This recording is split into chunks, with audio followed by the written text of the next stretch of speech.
हजार गड्ढों का शहर हजारीबाग कि निगम के मामले में राजनीति शब्द का प्रयोग नहीं होना चाहिए। निगम मेरा घर है, मेरा दायित्व है, और निगम कैसा होना चाहिए, ये पॉलिटिक्स नहीं बल्कि योजना होनी चाहिए। और स्वच्छता तब आएगी जब हम सब मिलके उस दिशा में काम करेंगे। केवल निगम का यह दायित्व नहीं है कि वो सफाई करना, हम भी साथ देंगे। आजकल एक नया चीज आ गया है, हिंदू हृदय सम्राट। वह व्यक्ति कभी अपने गली में झाड़ू नहीं मारा, लेकिन हिंदू हृदय सम्राट हो गया। जो राष्ट्र का कार्य करेगा संघ उसके लिए कार्य करेगा। जो दीपक और मोहम्मद दीपक की बातें कर रहे हैं, ये नैतिकता से जुड़ा मामला है भाई साहब। ये एक विजन होना चाहिए कि आखिर आप चाहते क्या है, नगर निगम क्या है, नगर निगम का पावर क्या है, उसका बजट क्या है, और हम क्या कर सकते हैं। सक्रिय पॉलिटिक्स में आप नहीं हैं बहुत दिनों से, आप पत्रकारिता कर रहे हैं, एक अलग प्रोफेशन है वो। जो लोग सक्रिय राजनीति में पहले से हैं, उनसे कैसे वो चैलेंज कैसे आप फेस करेंगे, या फिर उनसे कैसे आप जोहार हजारीबाग में नगर निगम चुनाव जो है अपने उफान पे है और कई कैंडिडेट जो है नामांकन कर रहे हैं। उसी क्रम में आज हजारीबाग से मेयर पद के लिए अरविंद राणा जी ने नॉमिनेशन किया है, जो एक पत्रकार भी हैं, एडवोकेट भी हैं और बहुत सामाजिक कार्यों में पहले से जुड़े हुए हैं। आज इनके बारे में जानेंगे आखिर इन्होंने क्यों पर्चा भरा है और मेयर के लिए हजारीबाग इनसे क्या उम्मीद कर सकती है। बहुत बहुत स्वागत है जोहार हजारीबाग। जोहार। अरविंद जी, कैसे पत्रकारिता और एडवोकेट छोड़ के, वकालत छोड़ के आप इसमें आना चाह रहे हैं?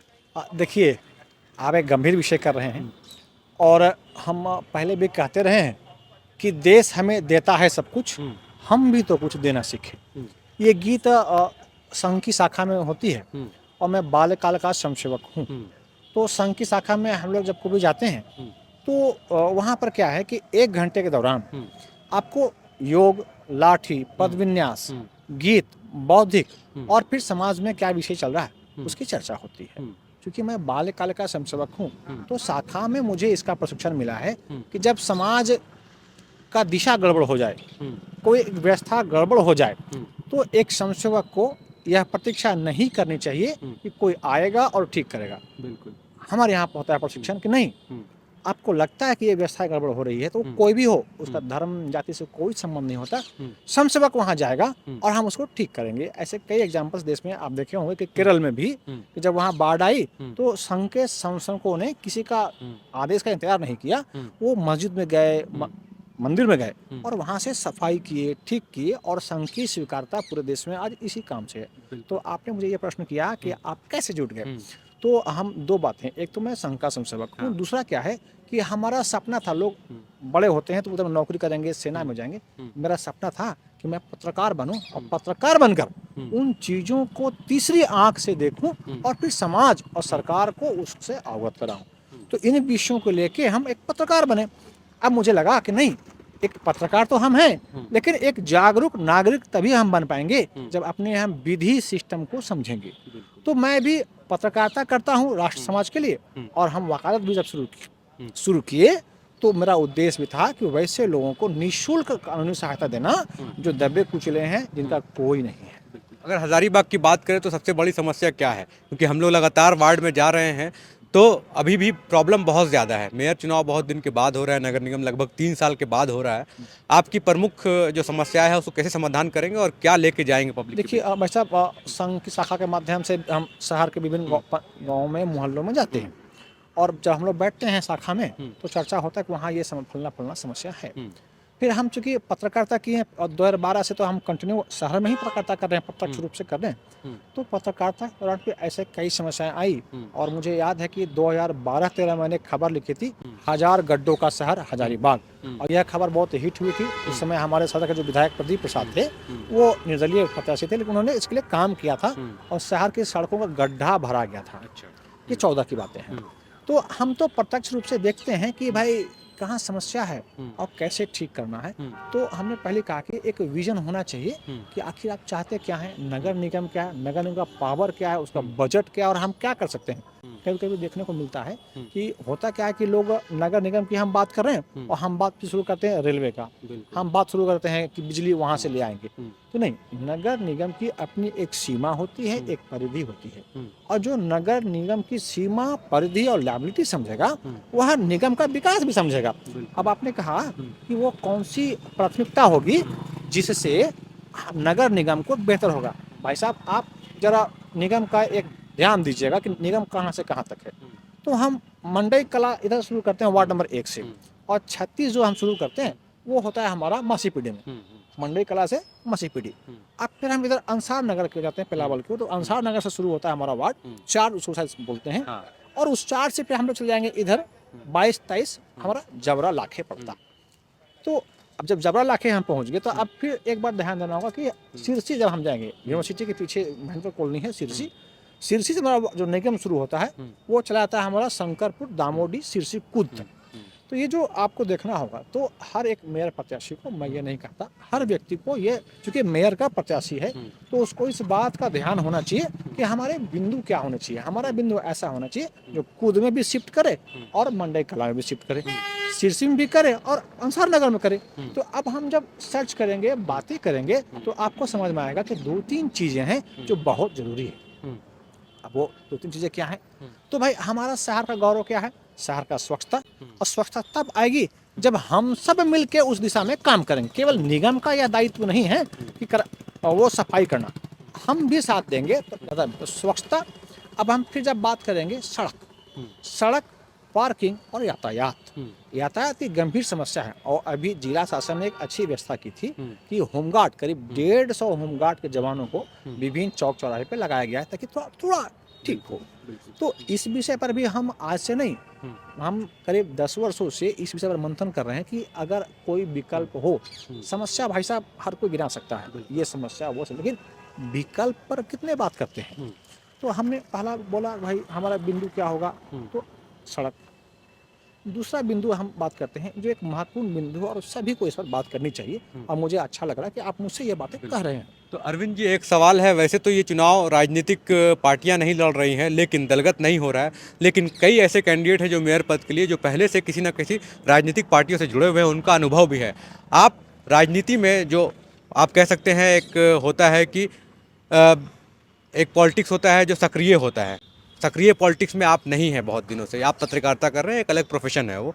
जो लोग सक्रिय राजनीति में पहले से हैं, उनसे कैसे वो चैलेंज कैसे आप फेस करेंगे, या फिर उनसे कैसे आप लड़ेंगे? देखिए भाई साहब, ये एक गंभीर विषय आपने उठाया है, और मेरा मानना है कि हर एक वैसा व्यक्ति जो अपने आप को बुद्धिजीवी बोलता है, उनको इस विषय में बात करनी चाहिए। राजनीति क्यों, किसके लिए और क्या। हम लोग बोलते हैं for the people, by the people. तो भैया आप जिस राजनीति की बात करें ना, मैं जितने यहाँ राजनीतिक्स हैं, हम नाम नहीं लेते हैं, लेकिन मैं उनसे पूछता हूँ, आप पूछ लीजिए कि अभी जिस पद पर हैं, मैं अध्यक्ष हूँ, मैं ये हूँ, मैं वो हूँ, उनसे पहले जब एक समान व्यक्ति थे तो उनके योजना क्या थी, वो क्या किए। किसी के पास कोई विजन नहीं भाई साहब। और हम राजनीति कहते हैं, मैं क्षमा चाहता हूँ कि निगम के मामले में राजनीति शब्द का प्रयोग नहीं होना चाहिए। निगम मेरा घर है, मेरा दायित्व है, और निगम कैसा होना चाहिए, ये पॉलिटिक्स नहीं बल्कि योजना होनी चाहिए।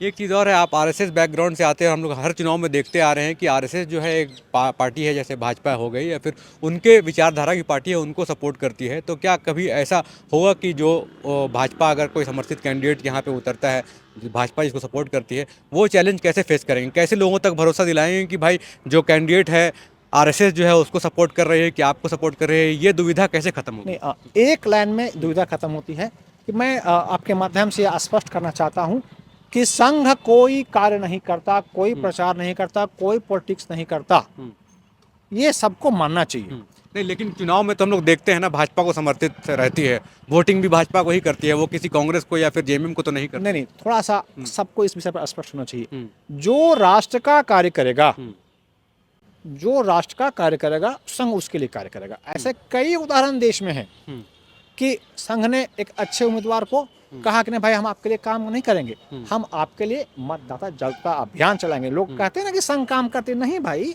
संघ कोई काम नहीं करती है चुनाव में किसी पक्ष में। संघ केवल एक ही काम करती है कि मैं घर घर जाऊंगा, मैं आपको घर से निकालूंगा और बोलूंगा आप मत का प्रयोग करो। आप मत का प्रयोग नहीं करेंगे, आप अच्छे लोग हैं, तो फिर बुरे लोग आएंगे ना। तो संघ जो है वो चुनाव का कार्य नहीं करती है, संघ से स्पष्ट रूप से मतदाता जागरण कार्य करती है, और वो कहती है कि आपके पास जो उम्मीदवार हैं उनकी तुलना होनी चाहिए। मैं आज भी कहता हूं कि आज जितने भी मेयर के प्रत्याशी हैं, उन सब का तुलनात्मक अध्ययन हर एक व्यक्ति को करना चाहिए, और फिर सब में बेस्ट हो उसको अपना मतदान करना। लेकिन अरविंद जी, आपने बोल रहे हैं कि मत का प्रयोग करें, लेकिन अभी प्रेस क्लब चुनाव हुआ था, उसमें आपने खुद अपना मत नहीं दिया था, इस पे क्या कहेंगे? देखिए, ये थोड़ा सा स्पष्ट कर दें, हम संघ का समसेवक हैं, ठीक है। और वर्तमान समय में मैं अखिल भारतीय ग्राहक पंचायत का प्रांत का सह सचिव हूँ। 3 माह पूर्व हमारा प्रांत का बैठक तय होता है, क्योंकि हमारा एक रोड मैप होता है, वर्ष का कैलेंडर बनता है कि किसका कब होगा। और मैं एक सक्रिय पत्रकार हूँ, और जो पत्रकारिता के मामले में जब हम कहेंगे तो अभी जब हमारा चुनाव की तिथि तय हुई तो बाद में तिथि तय हुई, और प्रांत का हमारा कार्यक्रम पहले था, तो हमने बाकायदा इसके लिए हमारे जो यहाँ संचालन समिति थी उनसे मैंने आग्रह किया कि भाई साहब हमारी ये तिथि है और इस तिथि में अगर संभव हो तो चुनाव नहीं कराए। लेकिन क्या है कि चूंकि संगठन का मामला है तो संगठन सर्वोपरि होता है, और हम एक थे तो मैंने अनुमति लेके, क्योंकि मैं जागरूक कार्यकर्ता हूं और जागरूक करता हूं, तो हम अनुमति लेके हम मतदान से दूर रह चुके, हमारा बैठक था। बिल्कुल। अब आप नेता बनने जा रहे हैं, तो हम लोग देखते हैं कि पत्रकार अगर नेता से कठिन सवाल पूछते हैं तो उन पर ही ज़्यादा प्रेशर होता है। पत्रकार का शक्ति जो है उस पर ज़्यादा दिखाते हैं कुछ लोग। इसको आप कैसे करेंगे? पत्रकार समूह को स्ट्रांग करने के लिए क्या विजन है आपके लिए? भाई साहब 2 आग्रह करूंगा और आपके माध्यम से मैं सबसे कहूंगा। एक कि नेता और कार्यकर्ता में अंतर होना चाहिए। आप आजकल एक नया चीज आ गया है, हिंदू हृदय सम्राट। वह व्यक्ति कभी अपने गली में झाड़ू नहीं मारा, लेकिन हिंदू हृदय सम्राट हो गया। अभी क्या है, वो समाज सेवी। अरे भाई समाज सेवी का आप समझते हैं क्या उसका मतलब होता है?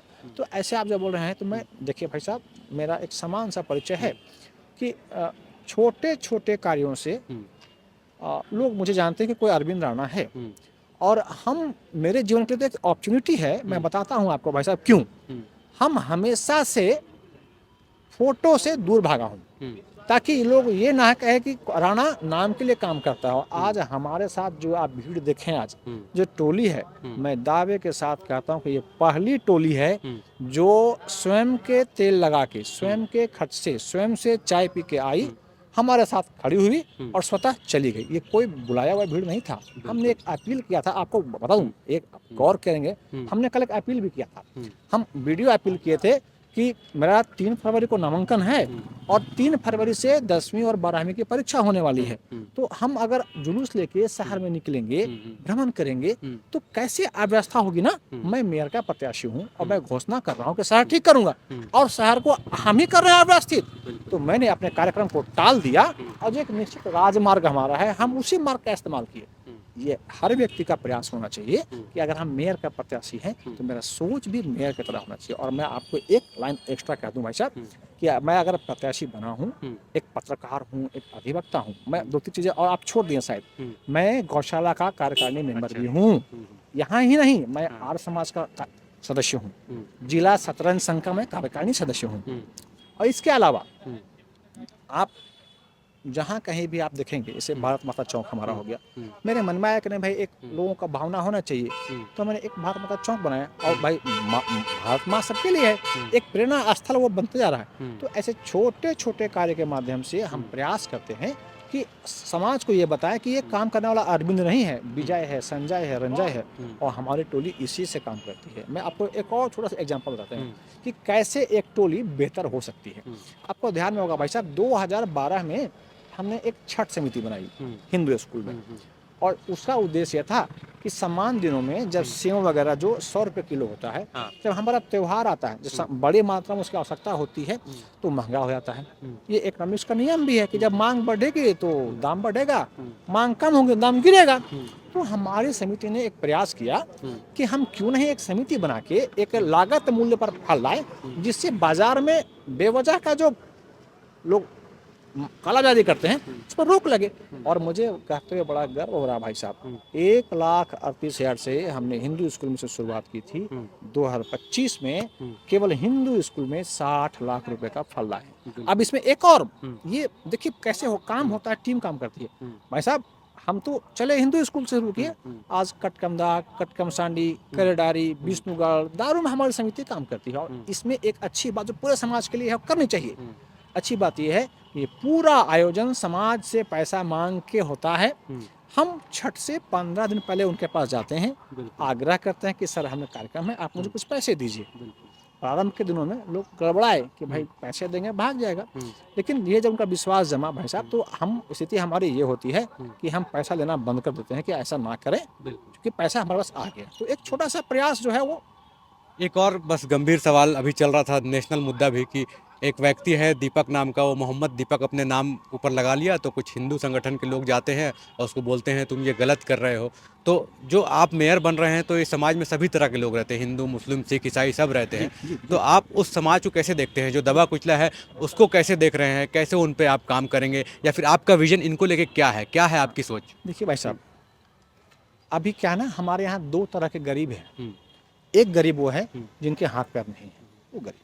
दूसरा गरीब वो भी हो गए हैं जिनके हाथ पैर आंख नाक कान सब बेहतर है। अब आपका प्रश्न बहुत गंभीर है भाई साहब, कि ये आखिर नौबत क्यों आ रही है। आपने कहा ना कि वो दीपक है, वो हाँ, मोहम्मद क्यों- दीपक हो क्यों गया। अपना बन रहा अब है? मैं आपको बता दूं भाई साहब कि हमारे देश में एक कभी कभी जब हम छात्र जीवन में थे तो नैतिक शिक्षा नाम की एक पुस्तक आती थी। उस नैतिक शिक्षा में था कि हमारे कर्तव्य क्या हैं। अगर कोई सड़क पे गिर जाए तो मुझे उठाना है, उसकी मरहम पट्टी होनी चाहिए। मतलब आप मुझे वर्तमान समय में ऐसे कई उदाहरण हैं कि लोग गिरा हुआ है, को उठाता नहीं। तो आप जो दीपक और मोहम्मद दीपक की बातें कर रहे हैं, ये नैतिकता से जुड़ा मामला है भाई साहब। आज भी आप गांव में जाएंगे तो सहिया हमारे जो मुस्लिम समाज से होते हैं भाई साहब, शहर में आ गए हैं, थोड़ा हम आधुनिक हो गए हैं तो हिंदू मुसलमान कर रहे हैं। आप गांव में जाकर देख लीजिए भाई साहब। और ये सारे जो है ना, हम बार बार बोलते हैं, कुछ दिन पहले भी हम कह रहे थे कि ये मामला शिक्षा से जुड़ा हुआ नहीं है, ये मामला नैतिकता से जुड़ा हुआ है और संस्कार से जुड़ा हुआ है। अगर संस्कार बढ़िया होंगे भाई साहब, अब्दुल कलाम साहब भी हमारे यहाँ हुए, और मैं अभी दुर्गा पूजा में कि अक्टूबर माह में कलाम साहब के यहाँ हम गए थे और उनका घर को मैं ऐसे प्रणाम करके आया हूँ भाई साहब। इस देश में कलाम भी हैं। तो ये जो लोग कहते हैं ना दीपक मोहम्मद दीपक, अरे भाई साहब, मेरा कहना है कि अगर अरविंद राणा आज फेसबुक पे होता, फोटो खिंचाता, तो हमारे साथ ये टोली नहीं होती भाई साहब। मैंने कभी फोटो नहीं खिंचाया, नाम के लिए काम नहीं किया भाई साहब। आप नाम के लिए काम करोगे तो क्या उनका मुद्दा क्या है? यही है, आप दीपक बनो तो मोहम्मद दीपक बनो, तो हम घर से निकले, 4 लपड़ आपको 4 लपड़ उसको, और ये करना। उनको तो अपना काम करना है ना। कितने लोग इस मामले में पढ़ते हैं भाई साहब, हमको जब बता दीजिए आप। 0.1% लोग ही हैं जो ये करते हैं, शेष लोगों को कोई मतलब नहीं है। आप भाई साहब, आपको बोल दो, आप देखते हैं ना रामनवमी में झंडा आता है, अभी हमारा रामनवमी आ रहा है, वो झंडा कौन लगा रहा है? तो जय श्री राम हम बोलते हैं, लेकिन भाई साहब हमारा वो मंदिर बना रहा है, मूर्ति बना रहा है, वो कौन बना रहे हैं? तो मुस्लिम समाज के लोग हैं। तो हमने, मेरा कहना कि हिंदू मुस्लिम का जो मामला है, इसमें लोगों का स्पष्ट रखनी चाहिए कि जहाँ मान सम्मान की बातें हो वहाँ आप विरोध कीजिए। गलत होता है, वो हिंदू हो या मुस्लिम हो, जब स्पष्ट मामला है, आप गलत है तो गलत है, लेकिन गलत को गलत करने का भी साहस होनी चाहिए। इसीलिए मैं बार बार कहता हूँ कि नैतिकता से जुड़ा मामला है। अगर आपका नैतिकता खराब होगी भाई साहब, तो हिंदू मुसलमान तो होगा ना। इसलिए इस अगर आपका जो मेन पॉइंट आप खत्म कर देंगे, आप खत्म कर देंगे। मैं उसी पॉइंट पर आपने मुझे कहा कि आप किस नजरिया से देखते हैं, कैसे उठाएंगे, ये मुद्दा छूट गया। तो मेरा कहना है कि हमने कहा कि मैं संघ का संसेवक हूँ, संघ में हमेशा बातें कही गई है कि प्रथम जो वही होगा जो राष्ट्र के कार्य के लिए करेगा। तो हम निगम को एक नेता के रूप से नहीं देख रहे हैं, मैं तो एक बेटा के रूप में देख रहा हूँ कि मेरा दायित्व है कि शहर कैसे अच्छी हो। अब इस वार्ड में मुस्लिम भी तो आएंगे, वो भी तो मुझे वोट देंगे, ऐसा तो नहीं होगा, वो भी मुझे टैक्स तो देंगे। ऐसा अगर मैं कहता हूँ, हिंदू की बात करता हूँ, मैं संघ से जुड़ा मामला हूँ तो हिंदू की बात नहीं करता, लेकिन जहाँ मान सम्मान की बातें होगी वो बात होगी। अब जो हमको टैक्स देगा था, हमको तो सुविधा भी तो उनको चाहिए ना भाई साहब। तो उनके लिए भी हमारे पास रोड मैप है। और थोड़ा सा मैं आपको स्पष्ट कर दूँ संघ को लेकर कि आज राष्ट्रीय स्वयंसेवक संघ में भी राष्ट्रीय मुस्लिम विचार मंच है, और वैसे लोग बड़ी संख्या में आज जुट रहे हैं जिन्हें लगता है कि नैतिकता और संस्कार सर्वोपरि होनी चाहिए। बिल्कुल, तो बहुत बहुत धन्यवाद आपका। धन्यवाद। तो हम लोग बात कर रहे थे अरविंद राणा जी से, जो अभी आज ही जो है अपना पर्चा भर चुके हैं मेयर पद के लिए, और इन्होंने अपनी बात बहुत अच्छे तरीके से रखी है। एक पढ़े लिखे शिक्षित कैंडिडेट हैं, एडवोकेट रहे हैं, पत्रकार भी हैं और कई सालों से कर रहे हैं जनता सेवा में। इन्होंने बताया किस तरह से काम किया है।